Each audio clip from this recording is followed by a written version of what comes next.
Bien, hermanos, el cristianismo es una fe que impacta en nuestra vida diaria. Y por eso en mi oración dije que este es un estudio práctico, por lo que dice el texto. Algunos piensan que cuando reciben a Cristo y ya tienen asegurado el cielo y por eso pueden vivir sin someterse a su palabra. Pero la verdad del Evangelio no solamente nos garantiza una eternidad con el Señor, sino que también nos transforma, nos convierte en sus hijos, nos da una nueva naturaleza. Y por lo tanto, nuestros pensamientos, nuestros deseos, nuestras actitudes son diferentes ahora. No es una fe de los domingos, sino que tenemos que vivirla donde quiera que vayamos, porque nos ha cambiado radicalmente. No sé si recuerdas lo que dijimos en nuestra última lección. La voluntad de Dios es vuestra santificación. Eso es lo que dijo Pablo. El deseo de Dios es que vivamos separados del mundo, del sistema mundano y consagrados a Él. Dios quiere que seamos santos, que modelemos el carácter de su Hijo Jesucristo en todas las áreas de nuestra vida. Y lo más increíble es que si nosotros adoptamos este estilo de vida que agrada a Dios, entonces los incrédulos a nuestro alrededor serán atraídos hacia el Señor Jesucristo. Ahora, lo triste es que en nuestra época, cada vez más, hay una contradicción entre lo que decimos creer y lo que hacemos. Porque decimos creer en el Señor Jesús, pero no le obedecemos. O decimos creer en el poder de la oración, pero no oramos. O en la importancia de la pureza sexual, pero tenemos pensamientos impuros. Que creemos en la verdad, pero mentimos. O que creemos en la humildad, pero nos creemos mejores que los demás. O que creemos en el amor fraternal, pero hablamos mal de otros y los rechazamos. ¿Cómo es eso posible? Parte de la respuesta es que algunos miembros en las iglesias no han nacido de nuevo. En otras palabras, no son creyentes. Ahora, por otro lado, hay creyentes verdaderos que están agobiados por los afanes del mundo y por el pecado en sus propias vidas y están desnutridos en su vida espiritual y no están reflejando a Cristo. Así que estas exhortaciones, 4 exhortaciones que vamos a ver de Pablo, son relevantes para nuestras vidas hoy. Aún si estamos haciendo bien, aún si estamos amando a nuestros hermanos, estamos obedeciendo su palabra, estamos dando un buen testimonio, hay que abundar más y más en estas cualidades. Lo podemos hacer mejor. Así que esto es para todos los creyentes. Estamos estudiando esta carta, primera carta a los tesalonicenses, y hemos entrado a la segunda parte de la carta, la parte de las exhortaciones. Pablo les ha dicho que ustedes van avanzando bien, están creciendo, están madurando en su fe, pero lo pueden hacer mejor. Y por eso les exhorta a vivir una vida santa que agrada a Dios. ¿En qué debemos crecer, Pablo? Tal vez le preguntas. ¿En qué debemos crecer en santidad? Él ya lo dijo en la última lección. ¿Recuerdas? Número 1, debemos crecer en la santidad en nuestra vida sexual. Pero en segundo lugar, debemos crecer en santidad en el amor fraternal. Y tal vez me dices, pastor, otra vez vamos a hablar de amarnos unos a otros. Ya sabemos acerca del amor. Y yo les digo, no sabemos todavía, no sabemos lo suficiente. No lo estamos practicando como debiéramos. No estamos mostrando ese amor a los incrédulos como el Señor Jesús. Así que en este pasaje, Pablo los elogia a los tesalonicenses porque son una iglesia con un profundo amor fraternal. Pero aún así, les dice que abunden, que crezcan, que mejoren en su amor. Y les da 4 exhortaciones para amarse mejor y para impactar el mundo alrededor. Entonces, con esta lección, mi propósito es, escucha bien, que cada uno de nosotros tenga la reputación de ser creyentes que aman a sus hermanos, trabajadores, ordenados y diligentes para honra de Jesucristo. Otra vez lo digo, que cada uno de nosotros tengamos la reputación de ser creyentes que aman a sus hermanos, que son trabajadores, ordenados y diligentes para honra de Jesucristo. ¿Así nos conocen? Leamos Primera de Tesalonicenses, el capítulo 4, los versículos del 9 al 12. Primera de Tesalonicenses 4, del 9 al 12. Dice así: pero acerca del amor fraternal, no tenéis necesidad de que os escriba, porque vosotros mismos habéis aprendido de Dios que os améis unos a otros. Y también lo hacéis así con todos los hermanos que están por toda Macedonia. Pero os rogamos, hermanos, que abundéis en ello más y más, y que procuréis tener tranquilidad y ocuparos en vuestros negocios y trabajar con vuestras manos de la manera que os hemos mandado, a fin de que os conduzcáis honradamente para con los de afuera y no tengáis necesidad de nada. Entonces, en este versículo 9, Pablo introduce un nuevo tema, y ese tema es el amor fraternal. La palabra griega es la palabra Filadelfia, que en la época del Imperio Romano se usaba exclusivamente para referirse a la relación entre hermanos o hermanas de sangre. Pero aquí Pablo la usa, esta palabra, como una poderosa imagen del amor que debe existir entre los miembros de la iglesia. Filadelfia. Es un amor familiar, es un lenguaje que Pablo usa mucho en esta carta. La iglesia es la familia de Dios. Mira los términos, por ejemplo, que él ha usado antes. En el capítulo 2, en el versículo 7, dice: antes fuimos tiernos entre nosotros, como la nodriza que cuida con ternura a sus propios hijos. Hijos. Pero también en el versículo 11, así como también sabéis de qué modo, como el Padre a sus hijos, exhortábamos y consolábamos a cada uno de vosotros. Yo he sido como un padre. Y también constantemente en toda la carta, por ejemplo, en 4:1 les llama, por lo demás, hermanos. En el versículo 10, y también lo hacéis así con todos los hermanos. Es una imagen de comunidad cristiana como la familia de Dios. Y esa es una imagen impactante, porque había ricos y pobres, había libres y esclavos, hombres y mujeres, judíos y gentiles, que tenían en común todas las cosas. Y era un amor profundo, un amor íntimo, sacrificado, una señal distintiva de la iglesia. Y uno de sus aspectos más extraordinarios, que atrajo multitudes para Cristo en los primeros siglos del cristianismo, precisamente era este amor fraternal. En el año 192 después de Cristo, Tertuliano decía que los incrédulos se maravillaban y exclamaban: miren cómo se aman, miren cómo se aman los cristianos. Y Pablo está contento con la forma como los tesalonicenses se están amando unos a otros. Tanto así que les dice en el versículo 9, acerca del amor fraternal, ni siquiera tengo que escribirles. Miren lo que dice ahí en el versículo 9. Pero acerca del amor fraternal, no tenéis necesidad de que os escriba, porque lo están haciendo bien. Ahora, obviamente no hay que tomar la declaración del apóstol Pablo de forma literal, porque si la tomamos de forma literal, entonces no hubiera continuado escribiendo. Hubiera dicho: no tengo necesidad de escribirles del amor fraternal, punto. Pasemos a otro tema.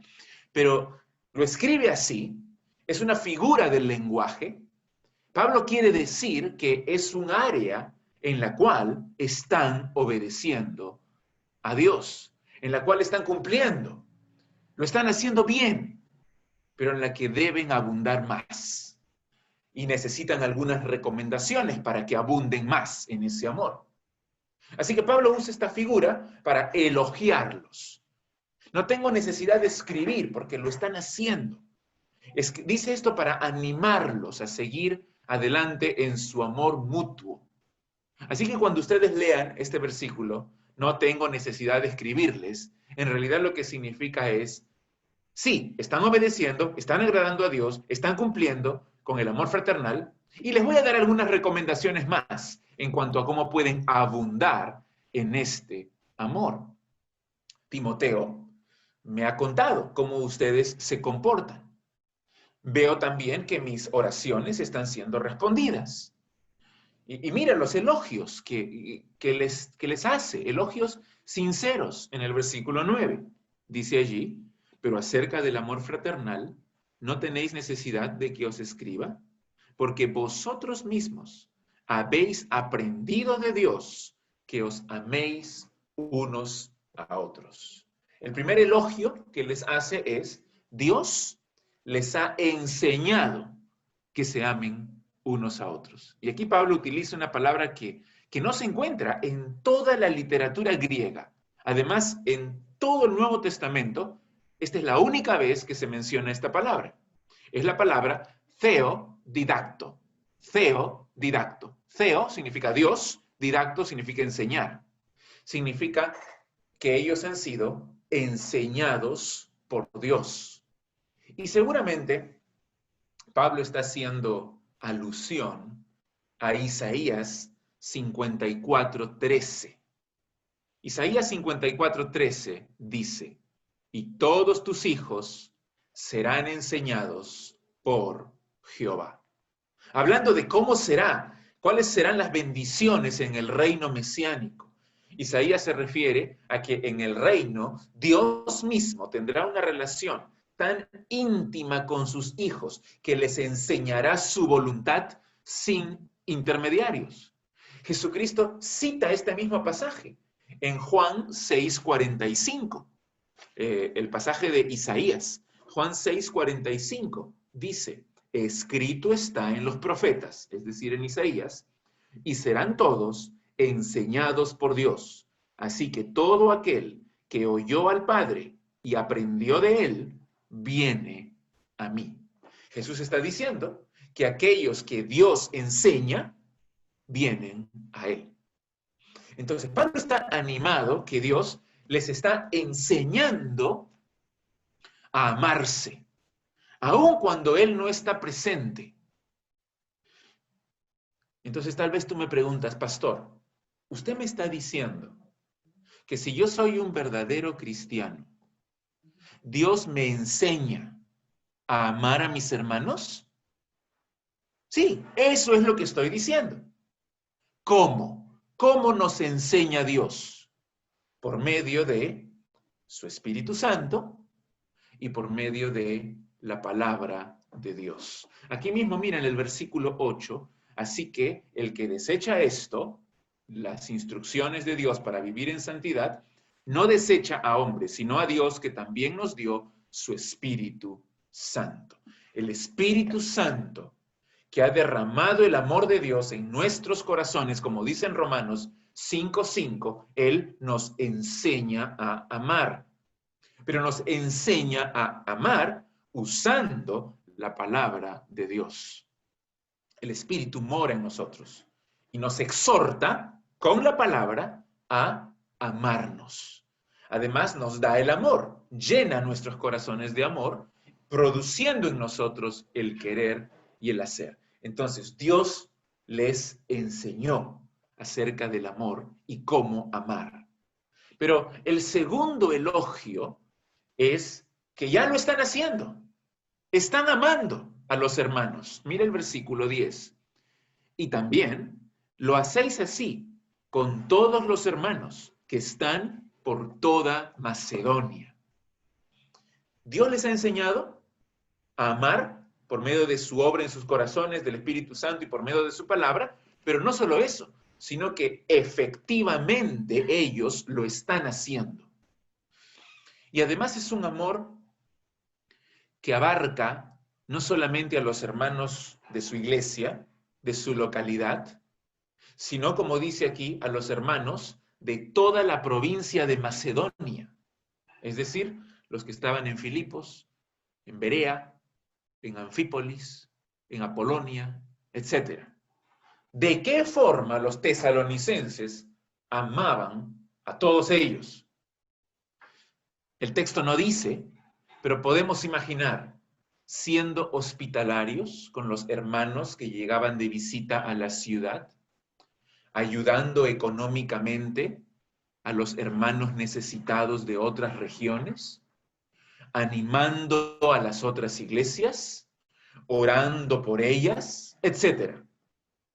Debemos amar a todos nuestros hermanos. Aquí está hablando de hermanos, creyentes. Dice ahí en el versículo 10 otra vez, lo hacéis así con todos los hermanos que están por toda Macedonia.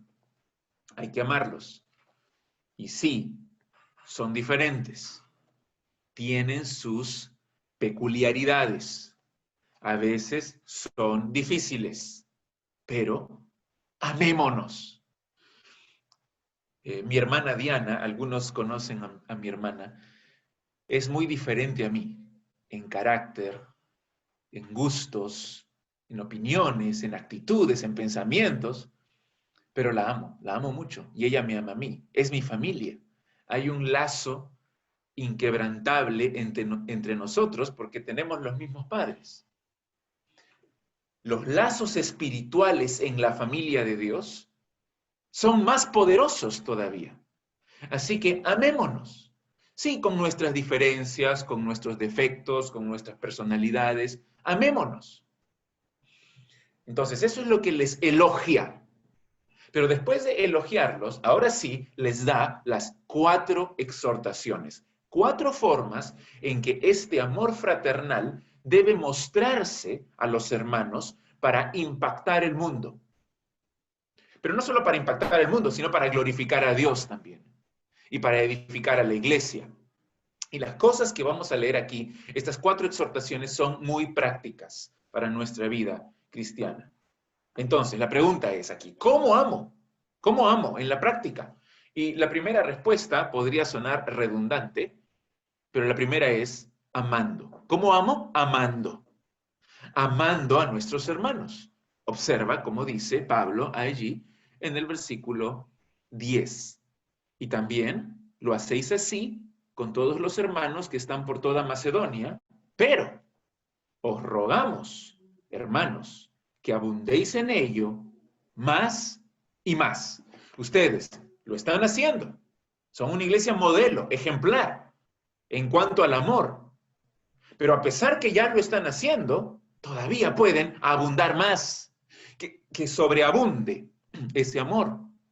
Como dice el comentarista Edmund Hibbert, él dice, en la práctica del amor, los creyentes nunca pueden sentarse satisfechos sintiendo que ya hicieron lo suficiente. No podemos, porque siempre debemos crecer en amor y acercarnos cada día más, un poco más, al estándar perfecto del amor de Cristo. Entonces, por un lado, Pablo oraba por ellos, y ¿recuerdas qué cosa es lo que oraba? Mire el capítulo 3, versículo 12. El Señor os haga crecer y abundar en amor unos para con otros y para con todos. Pablo oraba que Dios incremente su amor. Pero por otro lado, no solamente oraba, sino que les exhortaba, les animaba a esforzarse y a practicar el amor cada vez más, que abunde más y más. En el proceso de santificación no somos pasivos. Dios hace la obra, pero nosotros tenemos que esforzarnos, tenemos que mejorar, tenemos que ser obedientes. Así que, queridos hermanos, el mundo está buscando amor verdadero. Y el lugar donde deben encontrarlo es en la iglesia de Jesucristo. Allí en la iglesia debe haber consuelo, ánimo, fortaleza, cuidado, instrucción. Y cuando Pablo dice crecer en amor, ¿qué significa crecer en amor? Tener más paciencia, más compasión, más preocupación por los demás, más oración por los demás, más buenas obras, más bondad hacia los demás. Cosas prácticas.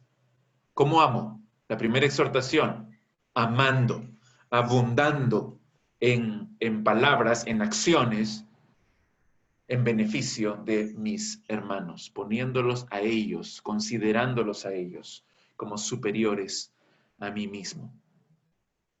En segundo lugar, la segunda exhortación. Pablo dice que puedes amar llevando una vida tranquila. Llevando una vida tranquila. Observa el versículo 11, la primera frase. Y que procuréis tener tranquilidad.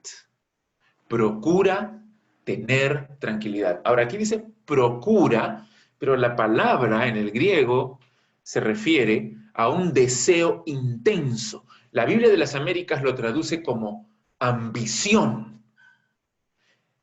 ¿Cuál debe ser nuestra ambición? Nuestro deseo más profundo. Tener tranquilidad, como dice aquí. Vivir una vida tranquila. Al parecer había algunos en la iglesia de Tesalónica que no querían trabajar y andaban en vicios, andaban desordenadamente. Fíjate en segunda de Tesalonicenses, el capítulo 3, versículos 11 y 12.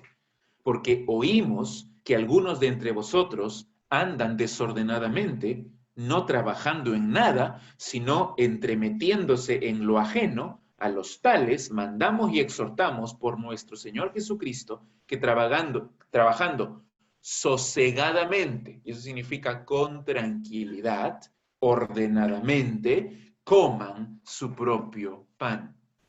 Pablo ordena que procuren vivir una vida tranquila. La idea es que debemos procurar una vida que no perturbe a otros y así demostramos amor por ellos. No podemos saber exactamente qué es lo que ciertos miembros de la iglesia de Tesalónica estaban haciendo, pero estaban perturbando el orden en la iglesia.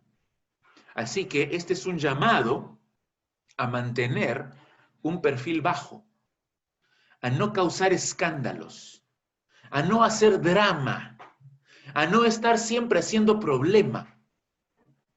Y de esta manera practicaban el amor unos con otros.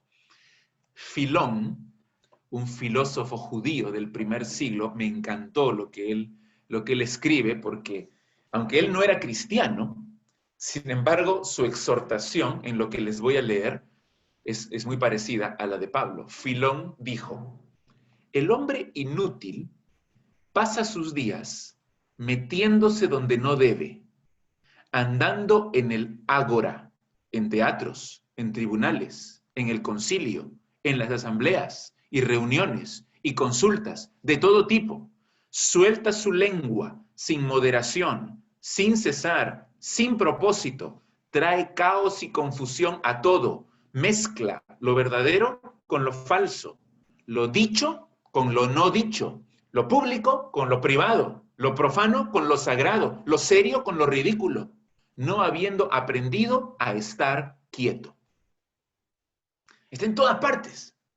Y siempre está hablando, y siempre está mezclando todo y haciendo problema. No ha aprendido, como dice Filón, a estar quieto. Pablo dice aquí también lo mismo, que procuremos tener tranquilidad. Vivimos en una época caótica, es una época muy difícil en la que estamos, siempre estresados, siempre apurados. El éxito se mide por la cantidad de tareas que cumplimos, pero Pablo nos llama aquí a vivir vidas ordenadas, pacíficas, sobrias, equilibradas, tranquilas. Y así mostramos nuestro amor por los demás. En tercer lugar, la tercera exhortación, ¿cómo mostramos amor? Siendo responsables y diligentes en nuestros asuntos. En nuestros asuntos. Mira cómo lo dice Pablo en el versículo 11. Y ocuparos en vuestros negocios. Ocúpate en tus negocios. Y la idea moderna tal vez se expresa, algunos lo expresan, diciendo, ocúpate de tus propios asuntos. Lo cual tiene implícita la idea que no te metas en mis asuntos. Ahora, lo que Pablo está diciendo aquí no significa que no nos preocupamos unos por otros. No significa que no conversemos, que no nos visitemos, que no nos llamemos, que no oremos, sino está diciendo aquí que no fastidies, que no trates de resolver los asuntos de otros entrometiéndote. Esa es la palabra, entrometiéndote en sus documentos, en sus negocios, en sus intimidades, descuidando tu propia familia, tu propio trabajo y tus propias responsabilidades. Ocúpate con diligencia y con responsabilidad en tus asuntos. Está muy claro. ¿Cómo sabes cuando te has pasado de la raya? Cuando basas tu felicidad en lo que el otro hace o el otro dice. Cuando tú obligas a los demás a hacer lo que tú quieres que ellos hagan. O cuando juzgas la conducta de los otros, poniendo intenciones en ellos.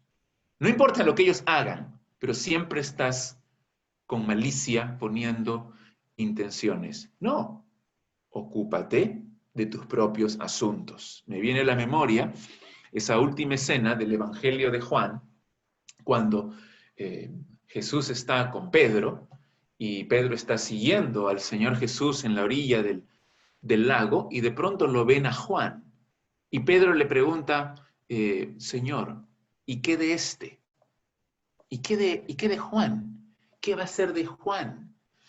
Y la respuesta de Jesús es, ¿a ti qué? Sígueme tú. ¿A ti qué? Sígueme tú. Ocúpate de tus asuntos. No significa que no nos amemos y no nos preocupemos, pero debemos ser responsables y diligentes en aquello que Dios nos ha encomendado. Y así amamos a nuestros hermanos también. Y finalmente, la cuarta exhortación, ¿cómo los amamos?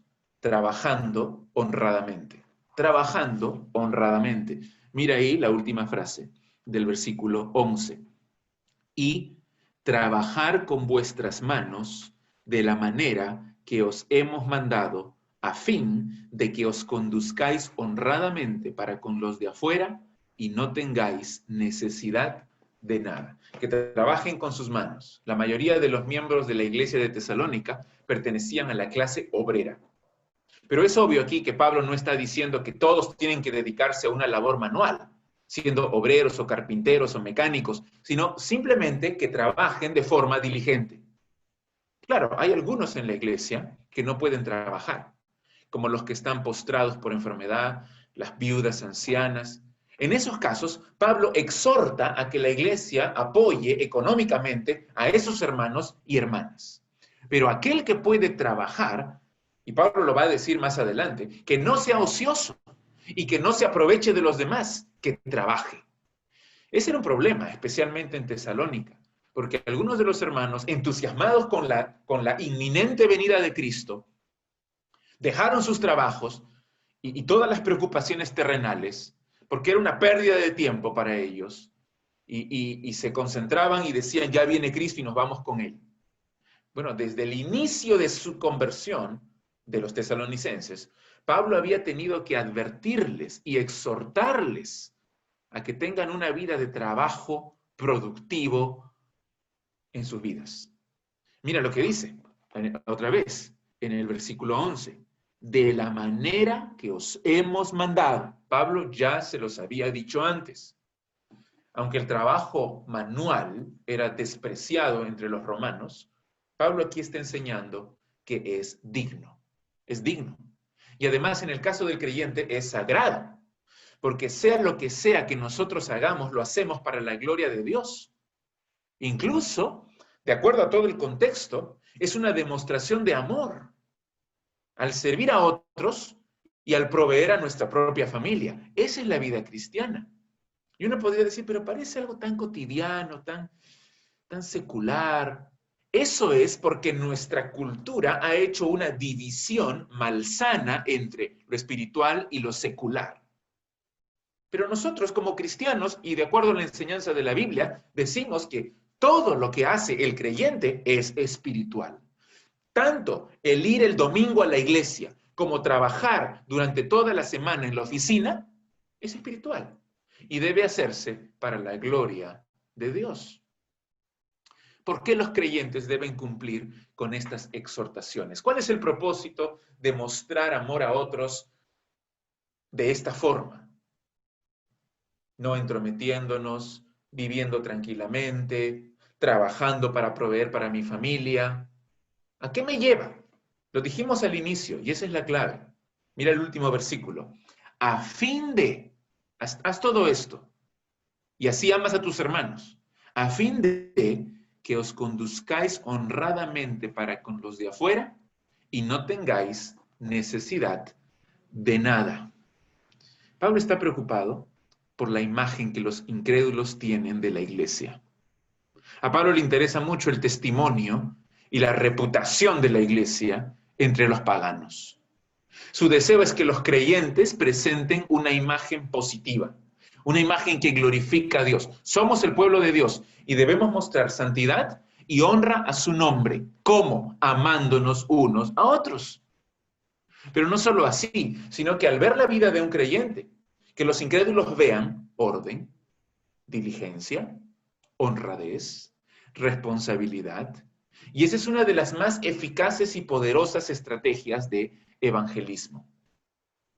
No tanto entregar un folleto o invitar a la iglesia, hay que hacerlo, pero lo que más va a impactar es tu propia vida transformada. En este mundo convulsionado, caótico, agitado, la vida diligente, responsable, ordenada, tranquila y llena de amor de un creyente es una luz potente que atrae a los incrédulos hacia el Señor Jesucristo. Pero no solo eso, lo último, dice ahí, a fin de que os conduzcáis honradamente con los de afuera, con los incrédulos, y no tengáis necesidad de nada. Porque al ser trabajadores honrados, responsables, no ociosos, que aman a sus hermanos y aman a sus vecinos y se ganan el pan diario con su esfuerzo, no van a perturbar a otros, no van a cargar a otros. De esa manera tendrán que comer, que vestir y darán buen testimonio a la comunidad y honra a Dios.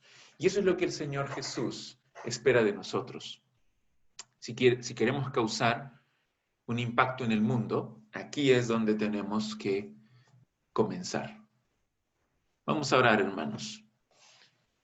Padre Santo, gracias por este tiempo de exponer tu palabra y de aprender de ti acerca del amor fraternal y cómo debemos expresarlo en una vida disciplinada, ordenada y de amor.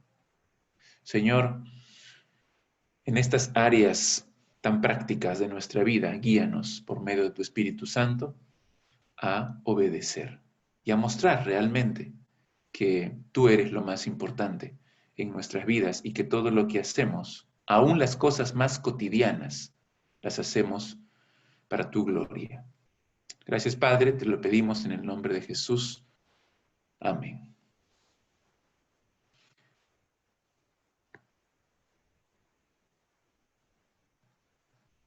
Bien, hermanos, si tuviesen alguna pregunta o algún comentario, entonces lo pueden hacer en este momento.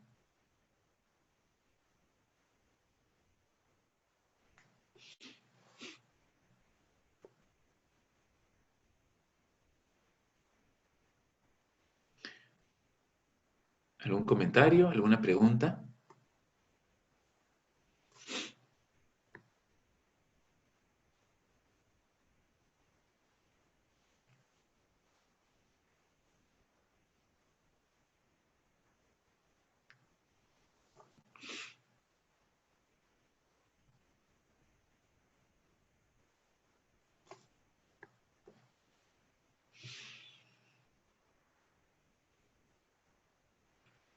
¿Están ahí, hermanos? Ah, dice que no se puede activar el micro.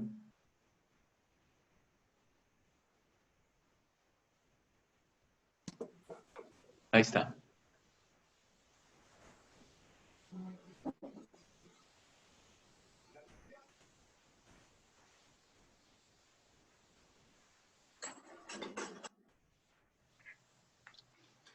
Creo que ahora sí ya Ya se...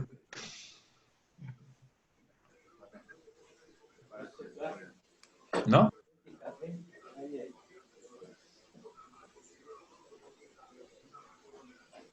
Sí, el mío ya se activó.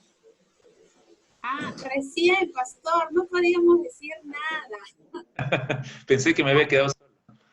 Aparte, pastor, que la prédica nos ha dejado mudas, obviamente. Gloria a Dios. ¿Alguna pregunta, hermanos? ¿O algún comentario? Yo, pastor, que quería comentarle, o sea, lo que quiere decir acá Pablo es que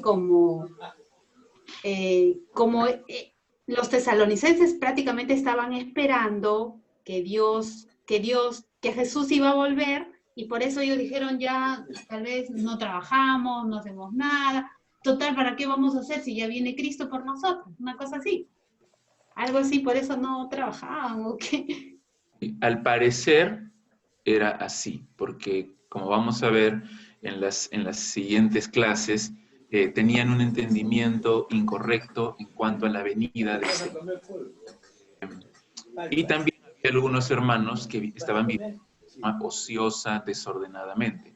Por eso es que nosotros suponemos que ellos no trabajaban o habían dejado de trabajar, porque tenían una teología incorrecta en cuanto a la venida de Cristo.